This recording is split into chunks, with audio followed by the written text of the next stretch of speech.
तो चलिए शुरुआत करते हैं उत्तर मध्य प्रदेश की। और उत्तर मध्य प्रदेश में आज का हमारा सवाल यह है कि राष्ट्रपति चुनाव में विपक्ष बिखर गया था, लेकिन उपराष्ट्रपति चुनाव में क्या एकता बन पाएगी? क्योंकि बसपा सुप्रीमो ने ऐलान कर दिया है कि वो एनडीए के उम्मीदवार का समर्थन करेंगे, लेकिन बाकी विपक्ष का जो रुख है, क्या उस रुख के मुताबिक वोटिंग हो पाएगी? और किस तरीके से 2024 की तैयारी होगी विपक्षी एकता की? यह उत्तर मध्य प्रदेश।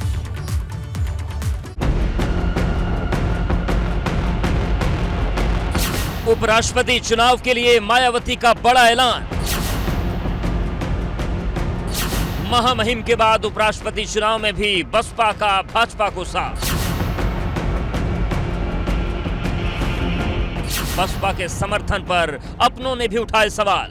पूरी है बहन जी, हमेशा से यह क्रेडिट लेना चाहते हैं कि हम जीत की तरफ जा रहे हैं। मायावती के समर्थन पर सपा का वार। दिख रहा है कि बहुजन समाज पार्टी हर कदम पर भाजपा की मदद कर रही है, उसके निर्णय की हाँ में हाँ मिला रही है।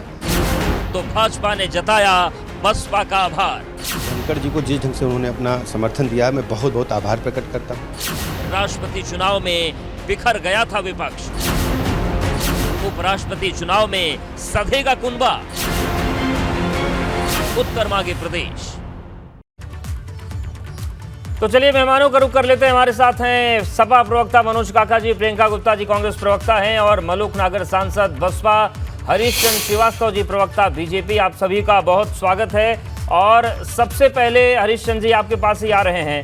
बसपा ने ऐलान कर दिया है और सपा ये आरोप लगा रही है कि बसपा तो केवल पिछलग्गू हो गई, भाजपा की हर कदम पर सत्ता पक्ष का साथ दे रही है। ये भारतीय जनता पार्टी के यशस्वी प्रधानमंत्री जी का संकल्प है, सबका साथ, सबका विकास, सबका विश्वास और सबका प्रयास। और आप देखें कि जो महामहिम राष्ट्रपति का चुनाव था, तो उसमें जो निर्णय एनडीए प्रत्याशी के रूप में भारतीय जनता पार्टी नेतृत्व ने किया, उसको व्यापक समर्थन मिला और सर्वाधिक वोट मिले। यह भारतीय जनता पार्टी की नीतियों और निर्णय की सफलता कही जाएगी। ठीक इसी तरह जो महामहिम उपराष्ट्रपति का जो चुनाव है, उसमें भी आदरणीय जगदीप धनखड़ जी को बसपा के सुप्रीमो ने अपना समर्थन देने का ऐलान किया है। यह अपने आप में इस बात का प्रमाण है कि भारतीय जनता पार्टी के नेतृत्व ने जो निर्णय लिया है, उसकी स्वीकार्यता का परिणाम है। और जिसको इस महनीय पद के लिए प्रत्याशी बनाया है, उसकी पात्रता को लेकर के और उसकी स्वीकार्यता को लेकर के यह एक बड़ी बात है जो मायावती जी ने जो घोषणा की है जी। और अन्य विपक्षी दल भी, मुझे ऐसा प्रतीत होता है कि बहुत सारे विपक्षी दल भी उनके समर्थन में आगे आएंगे, बिल्कुल समर्थन में आएंगे और एनडीए प्रत्याशी को मजबूत बनाएंगे। मलूक नागर जी आपके पास आ रहे हैं। जिस तरीके से जो बसपा सुप्रीमो, उन्होंने पहले राष्ट्रपति चुनाव में द्रौपदी मुर्मू जी के समर्थन का ऐलान किया, अब उपराष्ट्रपति पद के लिए समर्थन का ऐलान किया है। आप लोगों को निर्देश आ गए हैं कि आलाकमान से? और दूसरी बात जो सपा कह रही है, उस पर रिएक्शन आपका चाहेंगे। सपा ये आरोप लगा रही है कि बसपा तो सत्ता पक्ष के पीछे पीछे चलने लगी है।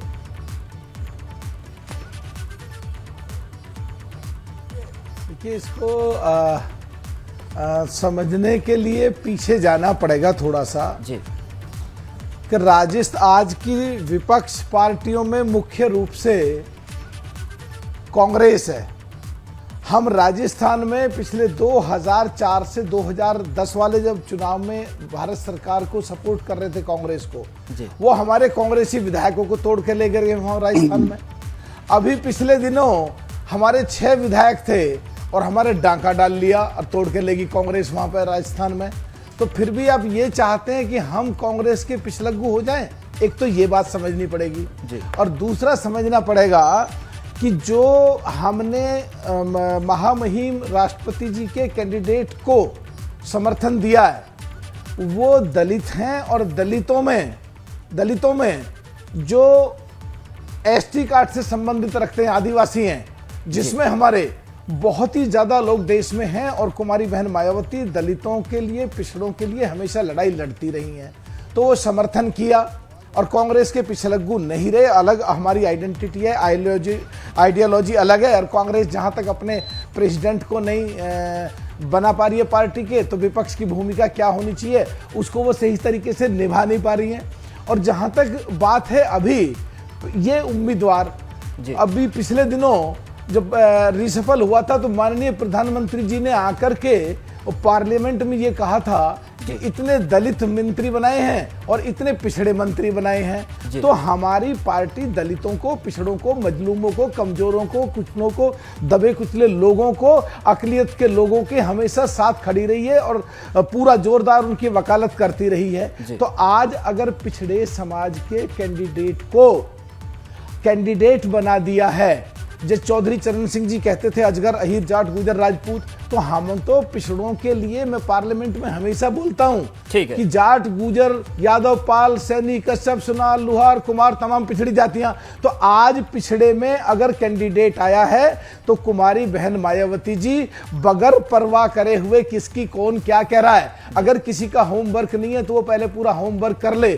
56% लोग हैं देश में पिछड़े, अगर राजनीति करनी है को बुलंद करना है तो मदद कर रहे हैं। और हमको मनोज काका जी अब आपके पास ही आ जा रहे थे, मैंने पहले सोचा था प्रियंका जी से जवाब लेते हैं, लेकिन आपके पास आ रहे हैं क्योंकि वो कह रहे हैं कि साहब मैं खत्म कर रहा हूं साहब, मैं खत्म कर रहा हूं बस। तो हमें पिछड़ों को और दलितों के लिए वकालत लड़नी पड़ेगी और जो बगैर मतलब के विरोध करते हैं सहमति बना लेनी चाहिए ऐसे इश्यूज पे। अगर बगैर मतलब के विरोध करते हैं, दलितों का विरोध करोगे, पिछड़ों का विरोध करोगे, अरे चुनाव आगे कैसे जीतोगे, कैसे विपक्ष में? ठीक है, ये एक बड़ा सवाल है। जाएगा।